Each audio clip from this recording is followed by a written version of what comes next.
Mop, wipe, change, repeat. Mop, wipe, change, repeat. It's a monotonous job. Altogether, 12 years. Guy Harvey keeps the 4th floor of the Norton Children's Hospital shiny and clean. I start at the door and work my way around the room and clean the whole room. Pretty simple stuff, but only a small portion of what Guy's job has become. Put your hands in there. I guess my heart's bigger than me. All right. When the cleaning's done, he transitions from Guy the custodian to everyone's favorite Uncle Guy. Some days Cameron's very grumpy and he doesn't want to do anything, and Guy will come in here and play with him and he'll just be in the best mood ever. You love me. We are a happy family. 5-year-old Cameron is waiting for a heart transplant. Take your medicine. Take your medicine. No. Yes, come on. Yeah. And the nurses will come and get me. Guy, could you come down here to get Cameron take his medicine? I said, oh, ain't no problem. Take one for me. There you go. Everything is easier with help from a friend. And I see that they said they really don't want to be here. And I do my best to make it fun for them while they're here. So Guy will play games, crack jokes, run errands, and even be a shoulder for parents to cry on. He's Uncle Guy. That means he's part of the family. I don't come in here with that negative feeling like, oh, I don't feel like doing this today. I come in here with that positive all the time. All the time? Surely he has a bad day. I have never seen Guy with a down attitude. That's 11-year-old Dale Hauser, who hung out with Guy while he was waiting for his new heart. He's very nice. He interacts with all the patients. He's always there for you whenever he needs to be. Custodian is just one small part of Guy, his big heart offering so much more to every patient he meets. Thank you for everything you've done. Thank you for the support. Don't know any other way to thank you other than thank you. Hold, dance, play, repeat. Hold, dance, play, repeat. Your job is what you make it. It's an adventure for me. Throw it to Isaac. Isaac, you throw to Micah. Self-esteem, self-discipline, learning how to make friends, have friends, get along with others, learning rules and regulations. It's kickball, but for Davina Johnson, it's so much more. I wanted to bring a change within the community, within the younger generation with education and sportsmanship. And kickball is my favorite sport. Davina says kickball is a sport for everyone. You don't have to worry about if you're going to get chosen, if you're going to get cut. It's just a fun-filled game that everyone can play. So she put together 2 teams, the Darlings and the Gents, a place for kids to learn and grow. Actually got to learn how to build friendships with some of the players and build teamwork in order to work together. 12-year-old Dania Flemister admits it's good for her to learn to work with others.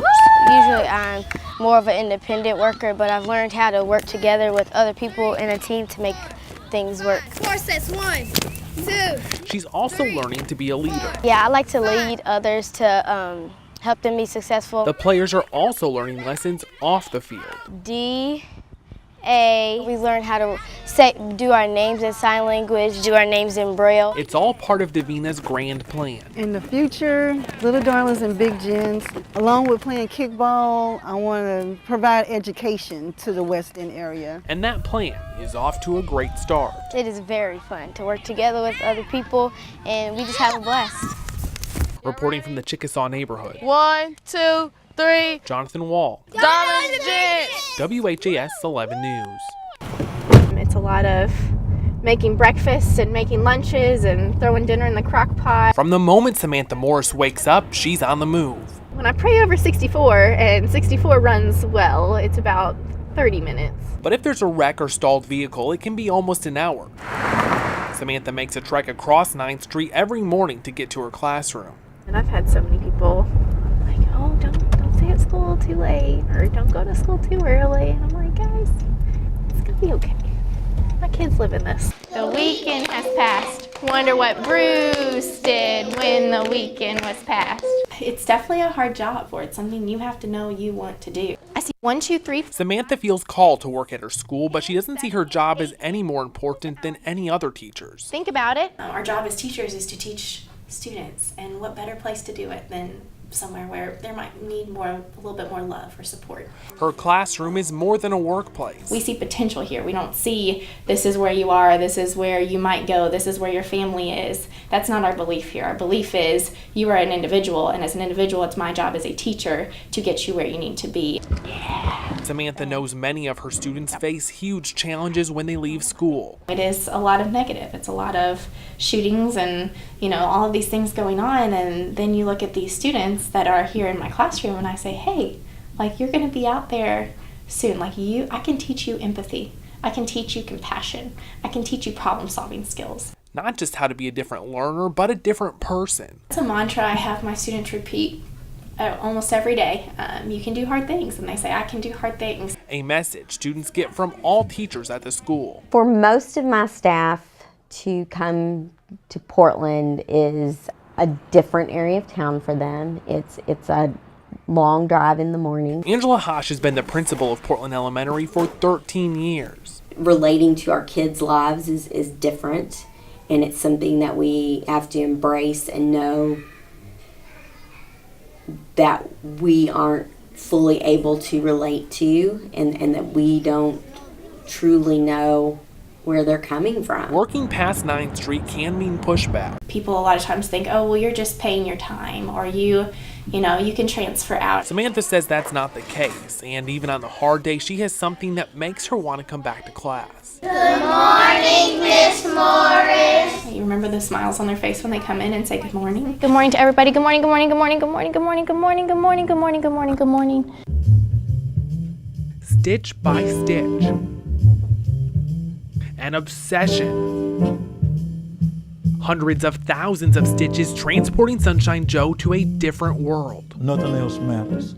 I can work out the problems. I can just put it all aside and also analyze some of the things that I'm going through. Joe was first introduced to stitching by his great-great-grandmother, a former slave. He would come home from school feeling rejected, and she would be stitching on their front porch. She would say, son, I want you to remember one thing. Don't worry about what people say you cannot do, and I want you to find something that you can do and do it. At first, that was the corporate world for Sunshine Joe, but years later, he picked up a needle and started his first project. Embroidery and quilting allows me an opportunity to express myself.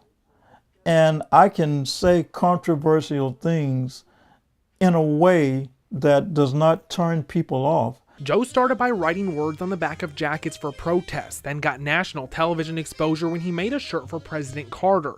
Now that Joe is retired, he works on large-scale tapestries like this one. Chronicles the first 4 years of President Obama's first administration. Everything from President Obama's election slogan to credit ratings. It's a time-consuming process. 4.5 years, 5 years.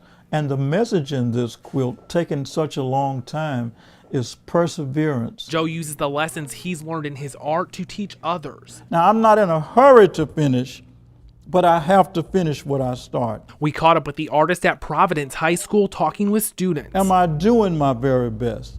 Am I committed to finishing what I start? He uses lessons from stitching and applies them to life. Life is beautiful, and it can be real. He shares with students the poem he wrote years ago. Going places and doing things, just naturally spreading my wings. He recites it every day before he leaves home. Being honest and being real is the only way to give yourself a fair deal. Reporting. Keep your mind open and your spirit high. Jonathan Wahl. You can do anything, even touch the sky. WHAS 11 News.